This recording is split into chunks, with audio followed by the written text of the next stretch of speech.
हुन्छ, सुरुमा म आफ्नो परिचयबाट सुरु गर्न चाहन्छु। मेरो नाम जेम्स तामाङहरू पनि धेरै थर हुन्छ, अनि जसमध्ये चाहिँ म थोक्कर तामाङ परेँ है। र मेरो घर जलमुखी गाउँपालिका वडा नम्बर 4 धादिङ, बागमती प्रदेश, नेपाल। नेपाल चाहिँ भन्नु नपर्ने थियो, सबै नेपाली हामी, तै पनि आफ्नो देशले चाहिँ भनिराख्नुपर्छ। र मेरो चर्चको नाम चाहिँ टारी नयाँ बस्ती चर्च। मेरो वडा नम्बर 4 को चाहिँ नाम, गाउँको नाम टारी हो, र त्यही नाम अन्तर्गत नै टारी नयाँ बस्ती चर्च चाहिँ छ। तपाईँहरू आउन सक्नुहुन्छ, तपाईँहरूलाई स्वागत छ। अनि यो टारी नयाँ बस्ती चर्चको ब्याकग्राउन्ड चाहिँ म थोरै बताउन चाहन्छु। सङ्कटकालको समयमा, जनयुद्धको समयमा चाहिँ हाम्रा अगुवाजनहरूले प्रभु यीशु ख्रीष्टलाई विश्वास गर्नुभएको रहेछ। एउटा त देशमा विद्रोह भनौँ न, देशमा लडाइँ चलिरहेको थियो होइन, देशमा त्यस्तो भइरहेको थियो। त्यो बेलामा ख्रीष्टलाई पाएको गर्दाखेरि एउटा के आयो भन्दाखेरि सतावटहरू धेरै आएछ। गाउँबाट चाहिँ निकालिदिने, क्रिस्चियन भएको कारणले गर्दाखेरि घरबाट निकालिदिने, बाउले छोरालाई निकालिदिने, र उहाँहरूको त्यो विश्वास हुन्छ नि त, डरो एकदम क्या खतरा। त्यो प्रकारको विश्वासले गर्दाखेरि म प्रभुलाई छोड्दिनँ, म गाउँ छोड्न तयार छु, म मेरो बुवामा सबैलाई त्याग्न तयार छु, म प्रभुलाई छोड्दिनँ भनेर उहाँहरू निस्किएर चाहिँ अब एउटा नयाँ ठाउँमा स्थापना गर्नुभएको छ। र त्यो ठाउँको नाम चाहिँ टारी हो, र टारी नयाँ बस्ती चर्च निर्माण भएको छ। आमेन। र जहाँ चाहिँ मैले सेवाकाई गर्ने मौकाहरू पाइरहेको थियो, र त्यहाँ चाहिँ म एउटा हाम्रो जवानहरूको बिचमा ए र बी ग्रुप हुन्थ्यो, र ए ग्रुपमा चाहिँ म लिडरको काम गर्दथेँ त्यो चर्चमा। र मेरो बुवा चाहिँ एउटा लामापट्टिबाट आएको, अनि मेरो आमा चाहिँ झाँक्री हुनुहुन्थ्यो, मेरो बाजे भनौँ न, बाबुपट्टिको बाजे चाहिँ लामा र आमापट्टिको चाहिँ झाँक्री हुनुहुन्थ्यो। हाम्रो परिवार सबैजना चाहिँ ख्रिस्टमा छ। मेरो छेवर भएको हो है, म बुद्धिस्टमा हुँदाखेरि, तर बिहा चाहिँ भएको छैन। छेवर चाहिँ भइसकेन, मेरो छेवर भएको दाइ र मेरो एकैचोटि छेवर भएको रहेछ।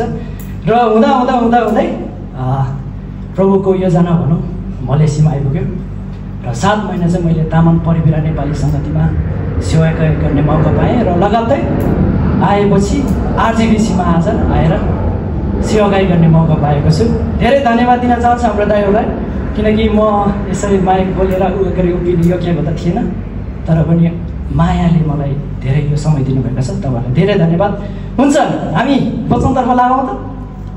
हुन्छ, ओके, हालेलुया। ओके, हामी आजको वचन सुरु गर्नेछौँ, र हाम्रो आजको वचन रहेको छ, तपाईँहरू सबैजनाले थाहा छ, एबिसीको पुस्तक 3 अध्यायको 14 देखि हामी 21 सम्म चाहिँ मेरो भागमा परेको छ है। अनि यहाँनिर चाहिँ एफिसस मण्डलीको निम्ति प्रार्थना। सुरुमा हामी मण्डलीको बारेमा छोटकरी हामी वर्णन गरौँ। मण्डली भनेको के हो त? मण्डली है, साधारण तपाईँले संसारिक भाषामा तपाईँले सुन्नुभएको होला, मण्डली भनेको के हो, मण्डली जान्ला हो हामी भनेर पनि भन्छ होइन। तर मण्डली भनेको के, हामी साधारण भाषामा हेर्नेछौँ। संसारिक भाषामा चाहिँ मण्डली भन्नाले चाहिँ कुनै एउटा धार्मिक कार्य गर्ने गतिविधि होइन, सांस्कृतिक समूहलाई चाहिँ एउटा मण्डली भनिँदो रहेछ। त्यहाँ चाहिँ मान्छेहरू भेला हुन्छन्, जस्तै अर्गनाइजेसन, एसेम्ब्ली होइन, सभाहरू, गोष्ठीहरूलाई चाहिँ एउटा मण्डली नामाकरण गर्दो रहेछ। तर बाइबली अर्थमा हामी बुझ्नेछौँ, र बाइबली अर्थमा नि 2 प्रकारको रहेछ, एउटा पुरानो नियमको मण्डली र नयाँ नियमको मण्डली। पुरानो नियममा हेर्ने भने चाहिँ परमेश्वरलाई आराधना गर्नेहरूको समूह, अनि परमेश्वरलाई आराधना गर्नलाई भेला भएको समूहलाई चाहिँ एउटा मण्डली भनिँदो रहेछ। जसरी भेट हुने पाल तपाईँहरूले याद छ, मोसाको बेलामा इजरायलहरूको जब भेट हुने पालमा चाहिँ उनीहरू आराधना गर्न जाँदथे, त्यो समयको उनीहरू चाहिँ मण्डली थियो। तर नयाँ नियममा आएर चाहिँ यस्तो भन्दछ, परमेश्वरमा विश्वास गर्नेहरूको आत्मिक समूह, परमेश्वरको आराधना र सेवामा एकता रहने समूह, ख्रीष्टलाई नै मण्डलीको शिर बनाउने समूह चाहिँ मण्डली रहेछ। आमेन। प्रभुले भन्नुभएको छ मत्ती 16:18मा, तिमी माथि चाहिँ म आफ्नो मण्डली बनाउँछु। प्रभु कति महान हुनुहुन्छ। उहिलेको समयमा चाहिँ एउटा सन्दुक थियो, तपाईँले पुरानो करार तपाईँले पढ्नुभयो भने एउटा सन्दुक पाउनुहुन्छ, अनि त्यो सन्दुकभित्र चाहिँ परमेश्वर बास गर्नुहुन्थ्यो, पवित्र वासस्थान भन्छ होइन, त्यो भित्री वासस्थानमा चाहिँ परमेश्वर बास गर्नुहुन्थ्यो। तर नयाँ नियममा आएर चाहिँ प्रभुले के भन्नुभएको छ भन्दाखेरि, म चाहिँ तिमी माथि मण्डली बनाउँछु। आमेन। तपाईँले गहिरो सोच्नु त, तिमीमाथि चाहिँ म बस्न चाहन्छु क्या। म त्यो सन्दुकभित्रै कोठामा होइन, तर नयाँ नियम आएर चाहिँ प्रभुले हामीलाई माया गरेर भन्नुभएको छ, म चाहिँ तिमीमाथि मण्डली स्थापना गर्छु र तिमीमाथि बस्न चाहन्छु। आमेन। साँच्चै नै नयाँ नियम आएर चाहिँ हामीले प्रभुले यो प्रेम हामीलाई देखाउनु भएको छ, तिमीमाथि म मण्डली स्थापना गर्छु। परमेश्वरमा विश्वास गर्ने र परमेश्वरको महिमालाई उचाल्ने, आराधना र एकतामा रहने र ख्रिस्टलाई शिर राखेर महिमा चढाउने समूहलाई मण्डली भनिँदो रहेछ। आमेन। यसरी नै आज हामी नयाँ मण्डली छौँ। आमेन। एउटा नाम चाहिँ हाम्रो के छ भन्दाखेरि आरजिपिसी मण्डली छ होइन, आरजिपिसी चर्च भवन। तर हामी ख्रिस्टमा हामी एक मण्डली हौँ। तपाईँ एक मण्डली हो, म एक मण्डली हो, किनकि प्रभुले माया गरेर भन्नुभएको छ तिमीमाथि चाहिँ म मण्डली स्थापना गर्छु। आमेन। किनकि प्रभु हाम्रो हृदयमा बास गर्न चाहनुहुन्छ। त्यस्तै एक विश्वासीहरूको मण्डली आज हामी हेर्न जाँदैछौँ र त्यो मण्डलीको नाम के थियो? एफिससको मण्डली है। हामी यो एफिससको मण्डलीको बारेमा आज हेर्न जाँदैछौँ। एफिसस मण्डली, यसको छोटो परिचय म दिन चाहन्छु। यो नयाँ करारमा पावलले निर्माण गरेको मण्डलीमध्ये एक प्रमुख मण्डली हो। यो एसियाको प्रान्त टर्कीमा पर्दो रहेछ। अहिले चाहिँ टर्कीमा पर्दो रहेछ। पावलको दोस्रो प्रचार यात्राको दौरानमा यो मण्डली स्थापना गरेका थिए, जसलाई एफिसस मण्डली नामकरण गरियो है त। हामी बाइबलमा हामी एकचोटि सरल पढ्नेछौँ एफिससको मण्डलीको बारेमा। पावलले चाहिँ के पत्र लेखेको रहेछ भनेर हामी जान्नेछ। तपाईँले सबैजनाले पढाउनु भइसक्यो होला। एफिसी 3को 14 देखि 21 सम्म म पाठ गर्नेछु, तपाईँले हेर्न सक्नुहुन्छ। यसै कारण म पिताको सामुन्ने आफ्नो घुँडा टेक्दछु, जसद्वारा स्वर्ग र पृथ्वीमा भएको हरेक परिवारको नाउँ राखिएको छ।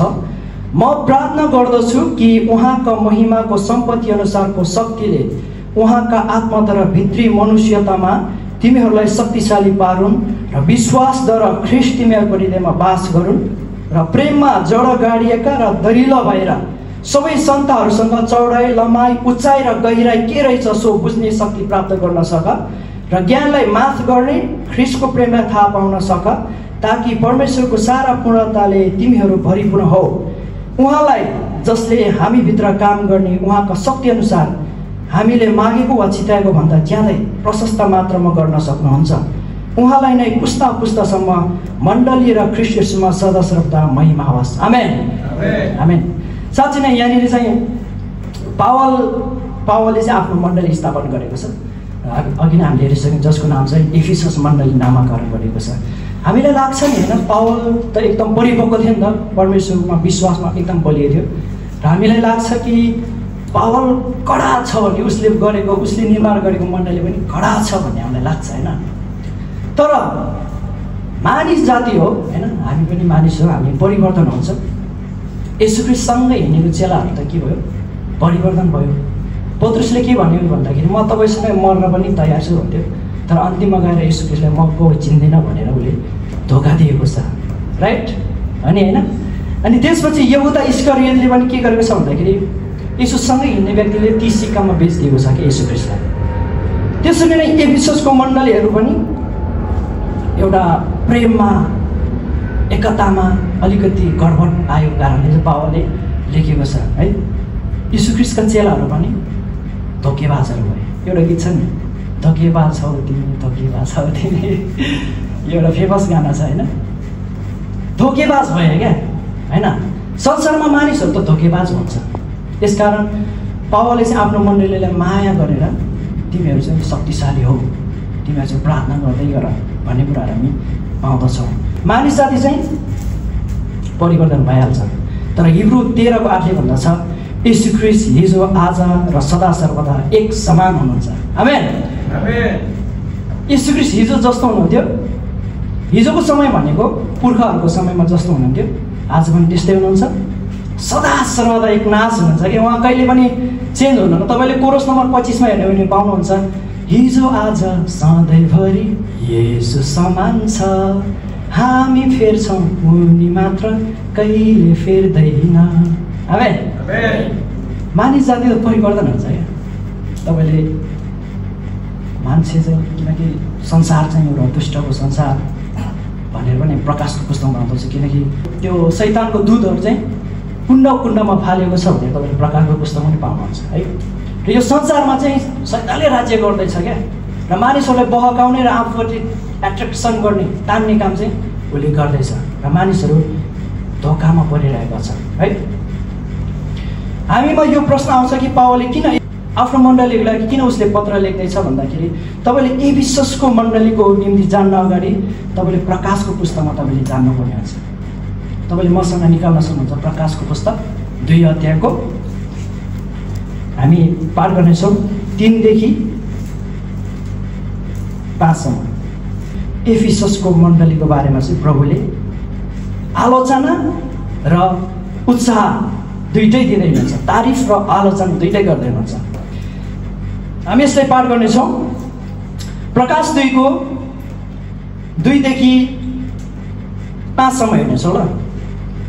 यसरी लेखेको छ, तिम्रा कामहरू, तिम्रो परिश्रम र सहनशीलता मलाई थाहा छ र तिमीले खराब मानिसहरूलाई सहन सक्दैनौ, तर तिनीहरू जसले प्रेरित हुँ त भन्छन् तर वास्तवमा होइनन्, त्यस्तालाई जाँचेर झुटा भेटाएका छौ भनी म जान्दछु तिमीहरूले धैर्यपूर्वक सहेका छौ र मेरो नाउँको खातिर कष्ट भोगेका छौ अनि तिमीहरू थकित भएका छैनौ। यो चाहिँ प्रभु येशू ख्रीष्टले चाहिँ एफिससको मण्डलीलाई तारिफ गर्दै हुनुहुन्छ। र 4 मा, तर तिम्रो विरुद्धमा मसित एक कुरा छ कि तिमीले तिम्रो पहिलो प्रेम त्यागिदिएका छौ। यसकारण कहाँबाट तिमी खसेका छौ सो सम्झ र पश्चाताप गर अनि तिमीले पहिले गरेका काम गर, नत्र त म तिमी कहाँ आएर तिमीले पश्चाताप गरेनौ भने तिम्रो सामदान त्यसको ठाउँबाट हटाउने छु है। यहाँ प्रभुले चेतावनी दिँदै हुनुहुन्छ कि एफिससको मण्डलीलाई। एफिससको मण्डलीको बारेमा एउटा तारिफको कुरा पनि छ, तिम्रो परिश्रम र मेहनत मलाई थाहा छ यसुले भन्दै हुनुहुन्छ। एफिससले गरेको मण्डलीको त्यो परिश्रम चाहिँ प्रभुले याद छ। तिमीले खराब मानिसलाई सहन सक्दैनौ, त्यो पनि ठिक छ। मेरो नामको खातिर कष्ट भोग्दैछौ, त्यो पनि ठिक छ। झुटो शिक्षालाई जाँच गरी भेटाइरहेका छौ, त्यो पनि ठिक छ। तापनि तिमीहरू थकित भएका छैनौ, त्यो परिश्रम पनि मलाई थाहा छ। तर तिम्रो पहिलो प्रेम तिमीले त्यागिदिएको छौ। यसकारण पश्चाताप गर, तिम्रो प्रेम हटेको छ, पश्चाताप गर है।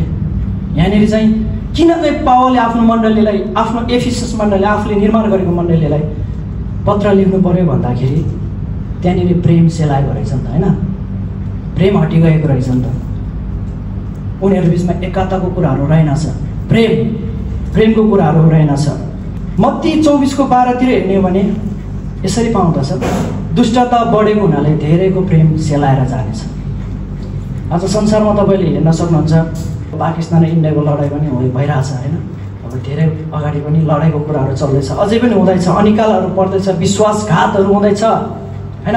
मण्डलीहरू सुक्दै गइरहेको छ। मान्छे मार्नु चाहिँ के भइरहेछ, एउटा सामान्य कुरा भइरहेको छ। अब किन भन्दाखेरि प्रभु येशू ख्रीष्टको आगमन हुनै लागेको छ र यो समयमा हामीहरू तयार हुन आवश्यक रहेछ। र यो सबै कुराहरूको बावजुद पनि मत्ती 24 को 13 हामीले स्पष्ट बताउँदछ, तर आखिरसम्म स्थिर रहने चाहिँ बचाइनेछ। आमेन। यसकारण हामी चाहिँ अन्तिमसम्म एकदमै क्या म प्रभुलाई नै विश्वास गर्छु भनेर पछि लाग्यो भने हाम्रो उद्धार हुनेछ। आमेन। साँच्चै नै पावलले आफ्नो मण्डलीलाई यो क्रोधबाट बच्नको लागि र आफ्नो मण्डलीलाई प्रार्थना गर्दै हुनुहुन्छ, पत्र लेख्दै हुनुहुन्छ। उहाँको महिमाको शक्ति अनुसारले आफ्नो मानवतामा शक्तिशाली हो, विश्वासद्वारा ख्रीष्ट येशूमा तिमीहरूको हृदय बास गरून्, हृदयमा प्रेमको जरा गाडेर राख है। किनकि माया गर्छ नि त पावलले, आफ्नो मण्डलीलाई माया गर्छ नि त होइन। एउटा माया बिचको हुन्छ नि त, एउटा के भन्नु अब श्रीमती बिचको माया र गर्लफ्रेन्ड बोयफ्रेन्डको माया हुन्छ नि त। मायाले सम्झाउने हुन्छ, मायाले थर्काउने हुन्छ होइन, मायाले कराउने हुन्छ। त्यसरी नै पावलले पनि आफ्नो मण्डलीलाई एउटा राम्रो तरिकाले सम्झाउँदै हुनुहुन्छ।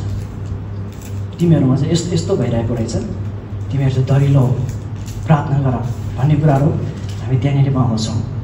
असल मानिसहरूसँग चौतर्फी चारैतर्फ बुझ्ने प्रयास गर। कोसँग भन्दाखेरि असल मानिसहरूसँग, खराबको सङ्गत होइन, तर असल मानिसहरूसँग सङ्गत गरेर चाहिँ बुझ्ने प्रयास गर। हाम्रो दाइको मण्डली बेरिया मण्डली, अनि उहाँले घरिघरि भन्नुहुन्छ नि याद छ, बेरिया मण्डली चाहिँ एउटा खोज अनुसन्धान गर्ने मण्डली। अनि के चाहिँ रहेछ राम्रो त्यसलाई मात्र खोज्ने, मण्डली भनेर हामी पाउँदछौँ, बेरियाको मण्डली। ज्ञानलाई माथि राखेर प्रेमलाई पाउन सक है, एउटा मायाले भन्दैछ क्या, तिमीहरू चाहिँ अन्तिमसम्म हुनुपर्छ है, खडा हुनुपर्छ, तिमीहरू मण्डली चाहिँ अन्तिमसम्म खडा हुनुपर्छ। यी सबै पालना गर्यो भने सारा पूर्णताले परमेश्वरमा तिमीहरू भरिपूर्ण हुनेछौ। आमेन। पावलको उद्देश्य चाहिँ के रहेछ भन्दाखेरि येशूलाई हाम्रो हृदयमा बास दिएर उहाँको शक्ति अनुसार उहाँको प्रेममा रहेर पुस्तौँ पुस्तौँसम्म परमेश्वरको महिमा गर्नु रहेछ। पुस्तौँ पुस्तौँसम्म क्या पावल हुँदाखेरि गरेको आराधना त्यति मात्र होइन, तर पुस्तौँ पुस्तौँसम्म क्या सदा सर्वदा जबसम्म प्रभुको दोस्रो आगमन हुँदैन तबसम्म चाहिँ सदा सर्वदा ख्रिस्टले महिमा गर्नुपर्छ भन्ने पावलले चाहिँ सिकाएको हामी पाउँदछौँ है। ख्रिस्टले हामीलाई मागेको कुराहरू प्रशस्तै दिनुहुन्छ। विश्वास गर्नुहुन्छ? नझर्किकन रे क्या, कसरी नझर्किकन। तपाईँले पढ्न सक्नुहुन्छ 3:20 हामीले मागेको वा चित्ताएको भन्दा बढी चाहिँ उहाँले दिनुहुनेछ होइन। हामीले थोरै माग्यो तर प्रभुले चाहिँ यति दिनुहुन्छ क्या, प्रशस्तै पोखिने गरेर चाहिँ प्रेमिलो हुनुहुन्छ, झर्केर होइन तर मायाले हामीलाई एकदम प्रशस्त पोखिने गरी दिनुहुने प्रभु हुनुहुन्छ। यसकारण हामीले प्रभुसँग माग्नुपर्ने रहेछ। जसरी एफिससको मण्डलीले पावलले लेखेको छ, तिमीहरूले माग है, शक्तिशाली कामहरू पनि तिमीहरूले माग, नजरिकन दिनुहुने प्रभुलाई तिमीले माग, चिताए भन्दा पनि बढी प्रभुले दिनुहुन्छ, तिमीहरूले माग, प्रार्थना गर भनेर त्यहाँनिर पाउँदछौँ। र आजको वचन अनुसार हामी बुझ्न चाहन्छौँ परमेश्वरको महिमाको शक्ति हामीले माग गर्नु आवश्यक छ र ख्रिस्टलाई आफ्नो हृदयमा बसाल्नु आवश्यक छ, हृदयमा प्रेमको जरा गाड्नु आवश्यक छ र संसारमा चौतर्फी शिक्षा लिएर एउटा बेरिया मण्डली जस्तो एउटा असल शिक्षा हामीले धारण गर्न आवश्यक छ। सबै कुराहरूको सन्दर्भ सबै कुरा मागेर हामीले प्रभुलाई ल प्रभु मलाई यस्तो चाहियो, मलाई यो कुरा दिनुहोस्, ज्ञान दिनुहोस्, शक्ति दिनुहोस्, बल दिनुहोस्, तपाईँले के माग्नुहुन्छ? अन्तिममा हामीले गर्ने के हो? प्रभुको महिमा। आमेन। अन्तिममा लास्टमा क्या केही कुराको लागि पनि होइन, परमेश्वरको महिमाको निम्ति। अनि म यसो विचार गर्दै थिएँ, हामी त संसारमा केही पनि रहेनछौँ, प्रभुकै कुरा माग्छौँ होइन, शक्तिको कुराहरू माग्छौँ, ज्ञानको कुराहरू माग्छौँ, अन्तिममा प्रभुलाई नै महिमा दिनको लागि हो। अन्तिममा हाम्रो सास गइसकेपछि चाहिँ एउटा माटोको शरीर हाम्रो माटोमै मिलिजान्छ भनेर तपाईँले उत्पत्ति 3:9-19 पाउनुहुन्छ। त माटैकै होस् र माटोमै मिलिजानेछस्। उपदेशक 3:20 पनि भन्नुहुन्छ धुलोबाट आएको धुलोमै फर्किजानेछस्। हामी माटोबाट बनियो होइन, अब हामी प्रभुसँग गनगन गर्दैछौँ नि त, भन्न माग्दैछौँ, नझर्किकन दिनुहुने प्रभुले हामी माग्दैछौँ, प्रभु मलाई यो दिनुहोस्, मलाई यो दिनुहोस्, यो दिनुहोस्, यो दिनुहोस्। अन्त्यमा सबै कुराबाट अन्तिममा चाहिँ प्रभुलाई महिमा दिने रहेछ क्या। आमेन। हाम्रो चाहिँ केही नै रहेनछ क्या। तपाईँले मसँग निकाल्न सक्नुहुन्छ भजन सङ्ग्रह 90:10 तपाईँले कसैले पाउनुभयो भने पाठ गर्न सक्नुहुन्छ है। हाम्रो आयु त 70 वर्ष मात्र हो, बलले भ्यायो भने 80 पुग्ला तापनि तिनीहरूको अवधि कष्ट र शोकमा बित्छ, किनकि आयु चाहिँ चाँडै बित्छ र हामी उडिजान्छौँ। आमेन। हाम्रो आयु त कति रहेछ? 70 वर्ष। बलले भ्यायो भने 80 पुग्ला। हाम्रो यहाँ सबभन्दा सानो भनेको लक्ष्मण भाइ होइन, कति वर्ष अहिले? 21। 80 - 21 गर्नु त कति भयो?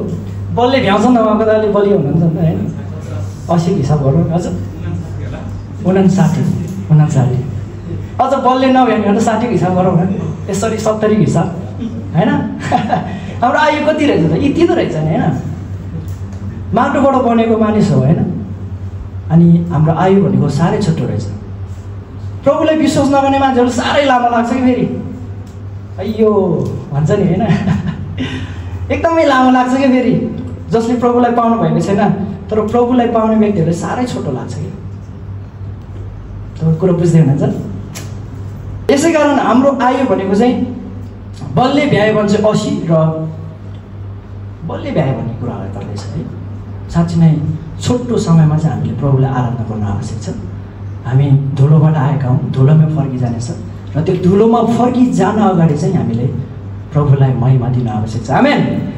हालेलुया। साँच्चै नै हामीले हाम्रो मण्डलीलाई कसरी निर्माण गर्दैछौँ त? तपाईँले आफूलाई कसरी निर्माण गर्दै हुनुहुन्छ है? तपाईँले निको हुनलाई एक्लै अर्को निम्ति प्रार्थना गर्दैछौ वा छैन?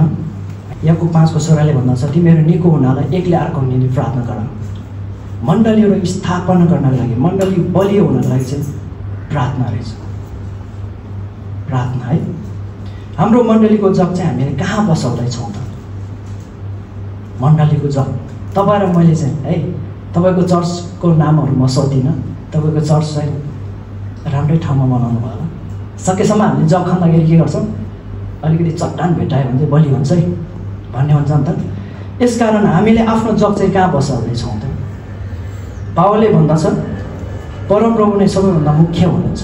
तपाईँले मसँग निकाल्न सक्नुहुन्छ 1 कोरिन्थी 3:5 र 7, 5 देखि 7 सम्म। तपाईँले कसैले पाउनुभयो भने अपोलोस के हो, पावल के हो, प्रभुले हरेकलाई हटाउनु अनुसार सेवकहरू मात्र जसद्वारा तिनीहरूले विश्वास गर्यो। मैले रोपे, अपोलोसले पानी हाले, तर परमेश्वरले नै बढाउनुभयो। यसकारण रोप्ने केही होइन र पानी हाल्ने केही हो, तर परमेश्वर मात्र जसले दिनुहुन्छ। आमेन आमेन। तपाईँ कतिजना सुन्नुभयो? सबैजना सुन्नुभयो। एकदम टाढो हुनुहुन्छ, जसको कान छ त्यसले सुनोस् भन्छ बाइबलले। यहाँनिर हामी पाउँदछौँ अपोलोस के हो, पावल के हो? प्रभुले हरेकलाई खटाउनु भए अनुसार सेवकहरू मात्र हुन्। मैले रोपेँ, अपोलोसले पानी हाले, तर परमेश्वरले नै बढाउनु भयो। यसकारण रोप्ने केही होइन, न पानी हाल्ने केही हो, तर परमेश्वर मात्र जसले वृद्धि दिनुहुन्छ। आमेन आमेन। ठुलो सुन आमेन। एउटा उदाहरण लियौँ। हामी एउटा मण्डली, आरजिबिसी मण्डली गएर एउटा बाँझो खेतमा गयो अरे। ल थम्दाले जोत्नु पऱ्यो, हलो जोत्नु पऱ्यो, अनि हाम्रो रामदाले डल्लो सल्लो फुटाउनु पऱ्यो होइन, भाउजाएर मकै छर्नु पऱ्यो है। अनि त्यसपछि अलिक काम पुगेन क्या विश्व सरले, कुना काम चाहिँ यसो खानु सोध गऱ्यो अरे होइन, अरू कसले काम पुगेन। भनौँ अब हामी एउटा काम गर्न जाँदैछौँ, मकै छर्न जाँदैछौँ, तपाईँले सबै भ्याउनु भयो, डल्लो सल्लो फुटाएर एकदम मलिलो बनाउनु भयो।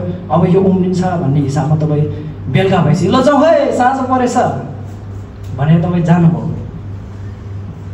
तर प्रभुले भन्नुहुन्छ रोप्ने केही पनि होइन, जोत्ने केही पनि होइन, तर परमेश्वर चाहिँ सबैभन्दा महान हुनुहुन्छ जसले वृद्धि दिनुहुन्छ। आमेन। यसकारण हामीले आफ्नो मण्डली स्थापना गर्नको लागि, आफ्नो मण्डली बलियो पार्नको लागि चाहिँ परमेश्वरमा एउटा धैर्यताको, एउटा स्थिरता हामी हुनुपर्ने रहेछ भने हामी बुझ्दछौँ। तपाईँ मत्तीको पुस्तकमा तपाईँले हेर्न सक्नुहुन्छ 2 किसिमको जग छ नि होइन। तपाईँ भन्न सक्नुहुन्छ 2 किसिमको जग के हो? चट्टानमाथि बसालिएको जग र बालुवामाथि बसालेको जग। यहाँनिर दुईटैले जग बसालेको छ, तर एउटाले चट्टानमाथि, एउटाले बालुवामाथि। दुईटैमा हावाहुरी आउँछ, तर एउटाको जग बलियो भएको कारणले गर्दा त्यो स्थिर रहन्छ। तर बालुवामाथि बनाएको घर चाहिँ त्यसको जगै हुँदैन, त्यो चाहिँ बगाएर लगिहाल्छ। तपाईँले कतिजना बुझिसक्नुभयो? यसरी नै तपाईँले आफ्नो मण्डली, तपाईँ आफैलाई, म आफैलाई एउटा चट्टानमाथि बसाले भने नि त्यो हावा आउनु, हुरी आउनु हुने के हो? दुष्ट आउनु हो। दुष्टले तपाईँलाई यता लरबर गराउँछ, उता लरबर गराउँछ, भगाउनै खोज्छ होइन, हावाले छानै उडाउन खोज्छ। तर पनि एकदम समाएर के हुन्छ नि त, दोहोरोसँग के त्यसरी समायो भने चाहिँ त्यो जग स्थिर रहन्छ र त्यसलाई चाहिँ प्रभुले अन्तिम घडीमा चाहिँ प्रभुले लिनुहुन्छ। आमेन। तर बगायो भने त सक्यो त छैन त, बाढीले बगायो भने त कहाँ खोज्न जाने? त्रिशुलीमा हराएको बसाइलेसम्म पाएको छैन भन्थ्यो हो कि होइन? बाढीले बगायो भने सक्यो क्या। तपाईँको जग कमजोर छ र सैतानले तपाईँले बगायो भने त ल जिन्जी भन्छ नि तामाङ भाषामा सक्यो भन्छ होइन। यसकारण तपाईँहरू म भन्न चाहन्छु हामीले आफ्नो मण्डलीलाई कहाँ बनाउँदै भन्छ है, यो सबैभन्दा ठुलो कुरा हो। अस्ति हामीले पास्टर पालनबाट पनि सुन्यौँ, हाम्रो विश्वास चाहिँ कस्तो हुनुहुन्छ भन्दाखेरि ढिँडताको विश्वास कि एकदम लास्ट स्थितिसम्म पनि म सक्छु क्या। मान्छे लरपर भइसक्यो होइन, मान्छे एकदम थकेर हैरान भइसक्यो, अन्तिमसम्म पनि म सक्छु भनेर हिँड्यो भने चाहिँ प्रभुले इनाम दिनुहुन्छ भनेर हामी प्रकाश 2:10 मा पाउँदछौँ। तिमीले भोग्नै लागेको कष्टदेखि नडराऊ, हेर दिएबल तिमीलाई कैदमा हाल्नै आँटेको छ, तर अन्तिमसम्म चाहिँ तिमी विश्वासी हौ, म तिमीलाई जीवनको मुकुट दिनेछु। आमेन। हामी त्यो पाउने योग्यको हुनको लागि चाहिँ आफ्नो जग चाहिँ बलियो चट्टानमाथि क्या चट्टानमाथि बसालेको जग हुनुपर्छ भनेर हामी पाउँदछौँ। पावलले एफिससको मण्डलीको पत्रमा ख्रिस्टको महिमा सदा सर्वदा गरिराख्नको लागि शक्तिशाली प्रेममा जरा गारेर विश्वासमा दरिलो भएर यो कुरामा अघि बढ्न आह्वान गर्नुभए जस्तै हामी पनि यो कुरालाई जीवनमा धारण गरेर अन्तिमसम्मको चट्टानमाथि बसालेको एक विशाल मण्डली हुनु जरुरी छ। आमेन। एउटा विशाल मण्डली हुनु जरुरी छ। र अघि नै मैले उदाहरण भइसकेँ, त्यो घरलाई चाहिँ एउटा गीत छ नि, म त ढले ढले ढले ढले अघि होइन, तर तपाईँ भन्नुहोस् म चाहिँ खडा हुने मानिस। आमेन। हामी चाहिँ विश्वासमा एउटा ठुलो चट्टानमाथि बसालेर ढल्ने मान्छे होइन, हामी खडा हुने मानिस। आमेन। राइट। तपाईँहरू तयार हुनुहुन्छ? त्यसको लागि चाहिँ सबैभन्दा हामीले चाहिने भनेको प्रार्थना रहेछ। अघि नै भनिसक्यो, रोप्ने केही होइन, छर्ने केही पनि होइन, परमेश्वर चाहिँ शक्तिशाली हुनुहुन्छ, उहाँ चाहिँ महान हुनुहुन्छ। यसकारण तपाईँले आफ्नो जग बलियो बनाउनको लागि चाहिँ पहिलो कुरो तपाईँको प्रार्थना हुनु पऱ्यो, परमेश्वरसँग कनेक्सन हुनु पऱ्यो। म माथि आएको त्यो डरपोक, मेरो त्यो हावाहुरी चट्याङहरू जति छ सबैलाई तपाईँले हटाइदिनुहोस् र ममा चाहिँ एउटा स्थिर बलियो जग भएर अन्तिमसम्म तपाईँसँग खडा भएर रहन सकौँ भनेर हामीले जान्न आवश्यक छ। हुन्छ, हामी आँखा बन्द गरौँ र हामी घोषणा गरौँ है। म मेरो नाम भन्छु, तपाईँले आफ्नो नाम भन्नुहोस् है। त्यसपछि मेरो पछि तपाईँले भन्न सक्नुहुन्छ। म जेम्स तामाङ, ठुलो स्वर भन्नु ल। म जेम्स तामाङ, म मेरो मण्डली चट्टानमाथि स्थापित गर्नेछु ताकि म माथि आइपरेको हरेक बाधाहरूलाई सामना गर्दा पनि दुष्टले म माथि राज्य गर्न नपाओस्, तर अन्तिमसम्ममा खडा भएर ख्रिस्टको महिमा सदा सर्वदा गर्न चाहन्छु येशूको नाममा। आमेन। हुन्छ, धन्यवाद। जय मसीह सबैजना।